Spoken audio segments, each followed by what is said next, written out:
What's up, guys? It's Mr. SLIN, and today I'm going to be talking to you about main calling. Now, main calling is actually a topic that I've addressed a couple of years ago on this same YouTube channel, but I feel like in the 2 years since I made that video, my thoughts have changed. You know, I've developed more as a player, and I've developed more as a person, and I've seen more things. I've been on more teams. I've worked for more companies, and I want to tell you guys my new thoughts on main calling.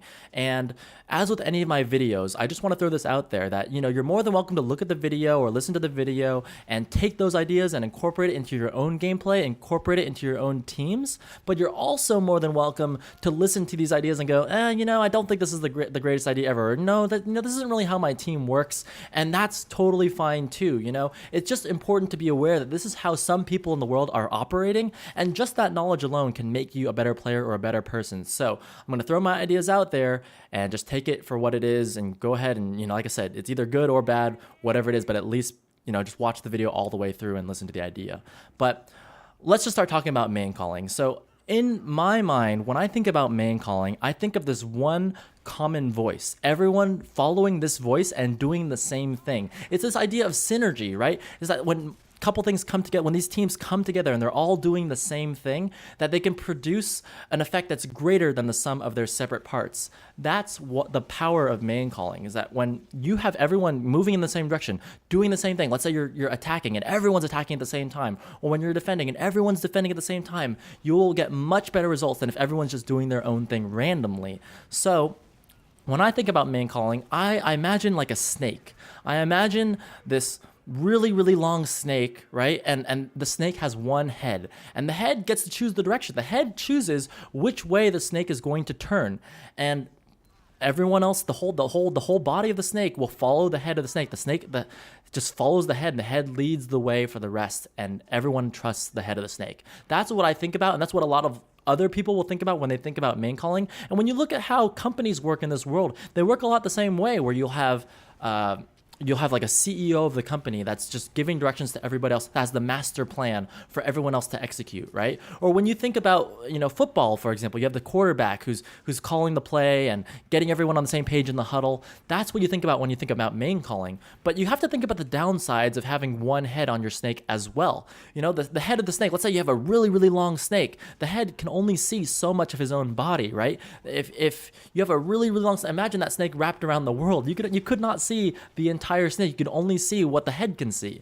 And so the head is trying to make the best decision possible, but he's got some incomplete information. And, you know, the snake is different than a company, because in a company, you have all these people in the company that can feed information to the CEO and help the CEO make the best decision possible. But in a snake, you know, the body doesn't really have that much of a say in terms of, you know, what it's going to do compared to what the head wants to do. So there's pros and cons to having only one head of your snake. Now imagine in your 6v6 TF2 team, if you had 6 heads, right? And you had no body, or for some reason, I don't know why you'd have that, but you have 6 heads for your snake, and you're all trying to pull in different directions, and you're all trying to go different ways. That would be just terrible, because now no one's working together. Everyone's pulling in different directions and the snake isn't moving anywhere at all. That is terrible. So there has to be a balance, right? You have to have enough information given to the head of your snake, or heads of your snake, so that they can make the right decision. But you can't have too many heads, because then you're pulling in too many different directions and no one's on the same page, right? So for every leader, there has to be a follower,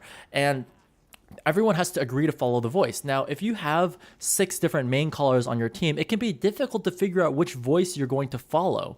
And there has to be some sort of chain of command. There has to be some sort of way to prioritize the calls on your team in order to make it so that way you know which voice to follow at the correct time. I mean, ideally, you have 6 heads that are fully aware of everything going on and everyone's making the perfect decision. But everyone knows that in a game like TF2, or in any game at all, you can only see so much of the action. Like, let's say you're playing roaming soldier and you're playing on the flank and you cannot see what your combo is doing. It's going to be very difficult for you to call what your combo should be doing at that moment in time. So you have to imagine, like, what in TF2 would be the way that you understand who has the priority. And you have to go by the limiting factor of your team.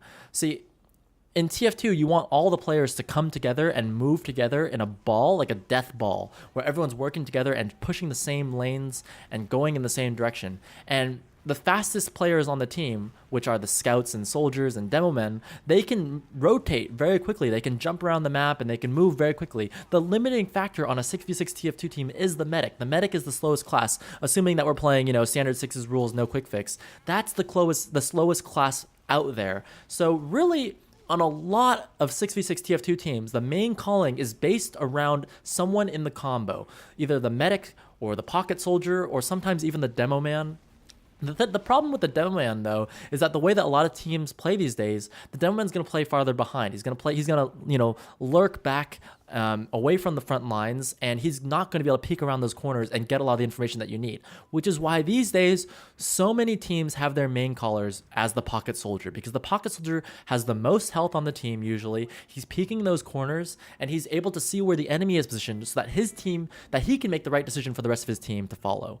So a lot of teams will have pocket soldiers as their main callers, but just as many of them will have the medic as the main caller too, because the medic has information that the pocket soldier doesn't have. Sure, the pocket soldier can peek around corners, and sure, he can see where the enemy is positioned, but he might not necessarily have the same understanding as far as the Ubers and how much have I been building and how hurt are my teammates. So in my team, I feel like a lot of the calls are also made by the medic as well, but you have to understand that there has to be a balance, right? And so you can see already as I'm breaking this down that you're not necessarily going to have one main caller, because already within sixes, you don't have enough information in one person to make the calls for the entire team. And that's the point that I want to make with main calling. And that's something that I've learned a lot in the last couple of years, is that you do not want to have just one main caller.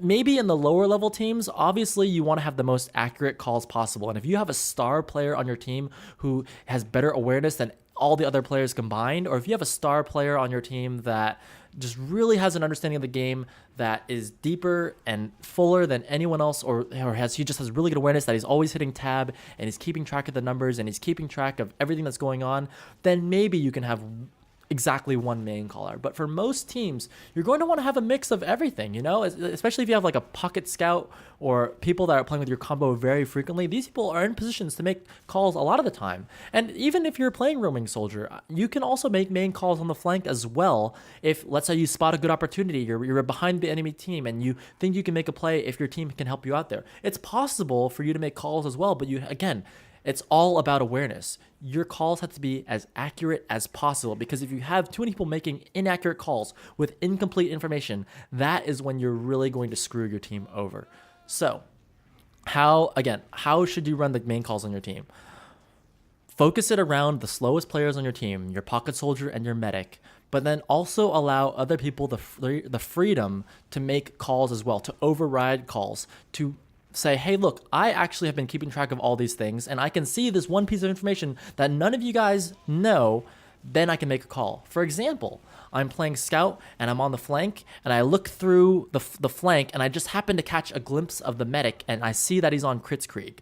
Well, then in that situation, I'm the only player on the team who knows that they're on Kritzkrieg. I might be able to make a main call for my entire team at that point in time and say, hey guys, look, they're on crits. We're only at 40% backup for a second, right? Or whatever your call is going to be. But I'm just trying to say that, or let's say you find that they have a sniper, or there's a spy. There's going to be pieces of information that pop up. And that is why you shouldn't necessarily, on a 6v6 TF2 team, on a small team like 6's TF2, you should not limit all of the control and all of the main calling to just one single person. If you're the CEO of a very large company with thousands and thousands of employees, then maybe you do need to have only one main caller, the person who's very experienced, who has a full and complete picture and an idea of the situation. But in a smaller team, you have a lot more flexibility and a lot more room for more players to get involved in the decision-making process. And I think that is how you should handle your 6's TF2 team. Give the power to as many people as possible, but also have those people understand that they need to have the most information possible if they're going to make those calls for the rest of the team. Because if they're making incorrect calls, no one's going to trust the calls. The whole thing's going to go down, and that's going to be terrible. So give me your thoughts about main calling. Post them in the comments below. Hope you enjoyed the video, and I'll catch you guys on the next one.